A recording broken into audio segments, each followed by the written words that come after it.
ஸ்ரீஹி ஸ்ரீமதே ராமானுஜாய நமக. ஸ்ரீமத் வரவர முனையே நமக. ஸ்ரீ ஸ்ரீனிவாச மகா குரவே நமக. ஆழ்வார் எம்பெருமானார் ஜியர் திருவடிகளே சரணம். அடியன் குமுதவள்ளி கிருஷ்ண ஸ்ரீனிவாசதாசர், ஸ்ரீ கிருஷ்ணா வேத கல்வி நிலையம், காட்பாடி, வேலூர். ஸ்ரீ ஆண்டாள் நாச்சியார் அருளி செய்த திருப்பாவை பாசுரம் 27.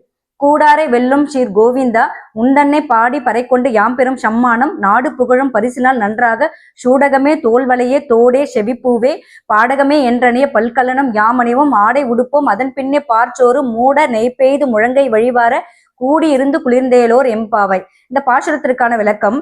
இந்த பாசுரத்தில் கூடாரை என்றால் பகைவர்கள். தன்னை எதிர்க்கும் பகைவர்களை எளிதாக வென்று விடுவான் கண்ணன். ஆனால் தன்னை கூடிய பக்தர்களிடம் விரும்பி தோற்று போவான். அதுவே கூடாரை வெல்லும் ஷீர் கோவிந்தா. கோவிந்தா என்றால் அந்த கோவிந்த நாமம் இந்த திருப்பாவில் 3 இடங்களில் வருகிறது. இதுவே தான் நம் திருமலையிலும் கோவிந்தா கோவிந்தா கோவிந்தா என்று 3 முறை ஒலிப்போம் அல்லவா? அது ஆண்டாளை பின்பற்றி நாம் செய்கின்றோம். இந்த கோவிந்த நாமம் மிகவும் புனிதமானது. எதிரிகள் கூட அந்த கோவிந்த நாமத்தை சொன்னால் அவர்கள் நரகத்திலிருந்து ஸ்வர்க்கத்திற்கு செல்வார்கள். வழிபாடு செய்தலுக்கு உரிய நாமமாகும். அடுத்து அக்கார வடிசல் என்றால் முழுவதுமாக பாலிலேயே அந்த சோறு பாலிலேயே வெந்து அதில் முழுவதுமாக நெய் ஊற்றி அந்த நெய் அந்த சர்க்கரை பொங்கல் இனிப்பை அதோடு வெல்லம் சேர்த்து அந்த இனிப்பை கையில் வைத்து கொண்டு கண்ணனை பார்ப்பார்களாம் ஆண்டாலும் அவளுடைய கோஷ்டிகளும். அந்த கண்ணனுடைய அழகில் மெய் மறந்து அவர்கள் கையில் உள்ள அந்த சர்க்கரை பொங்கல் இருந்து நெய் அப்படியே வழிந்து முழங்கை வரி வருமாம்.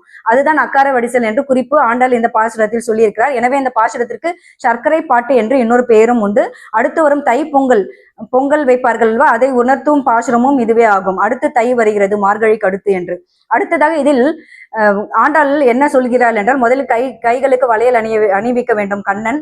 அவனே அணிவிக்க வேண்டும் அனைவருக்கும். அதே போல தோள்களுக்கு தோல் வளை, காதுக்கு தோடு, செவிப்பூ மற்றும் கால்களுக்கு பாடகம் கொலுசு, அதாவது சிலம்பு அல்லது தண்டை எனப்படும் கொலுசு அணிவிக்க வேண்டும் என்று கூறியிருக்கிறார் இந்த பாசுரத்தில். இதனை வைணவர்கள் எவ்வாறு கூறுவார்கள் என்றால் பஞ்சசம்ஸ்காரம் செய்ய ஒருவர் முதலில் அவருடைய குருவை அணுகி, குரு பஞ்சசம்ஸ்காரம் செய்து கொள்பவர்களுக்கு முதலில் கங்கணம் கட்டுவார்கள் அல்லவா, கைக்கு காப்பு. அதுவே சூடகம் எனப்படும் வளையலாகும். அடுத்து தோள்களுக்கு சங்கு சக்கர நாமத்தை நெருப்பில் இட்டு பொதிப்பார்கள் அல்லவா, அதுவே தோல் வலை. அடுத்து தோடு என்றால் செவியில் எந்த 8 எழுத்து மந்திரம் ஓம் நமோ நாராயணா என்று ஆச்சாரியர் வழியாகவே நாம் காதில் கேட்க வேண்டும்.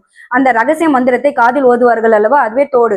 செவிப்பூ என்றால் அதாவது இது மிகவும் ரகசியமானது, அதாவது லக்ஷ்மியோடு சேர்த்தே பெருமாளை வழிபட வேண்டும் என்பதே இந்த செவிப்பூ. அடுத்து பாடகம் என்றால் சரணாகதி தத்துவம். பகவத்கீதையில் சொன்ன சரணாகதி தத்துவம், அவனோட பாதத்தை நாம் பணிய வேண்டும். அதுவே இந்த பாசுரத்தில் அழகாக எடுத்து சொல்லியிருக்கிறாள் ஆண்டாள்.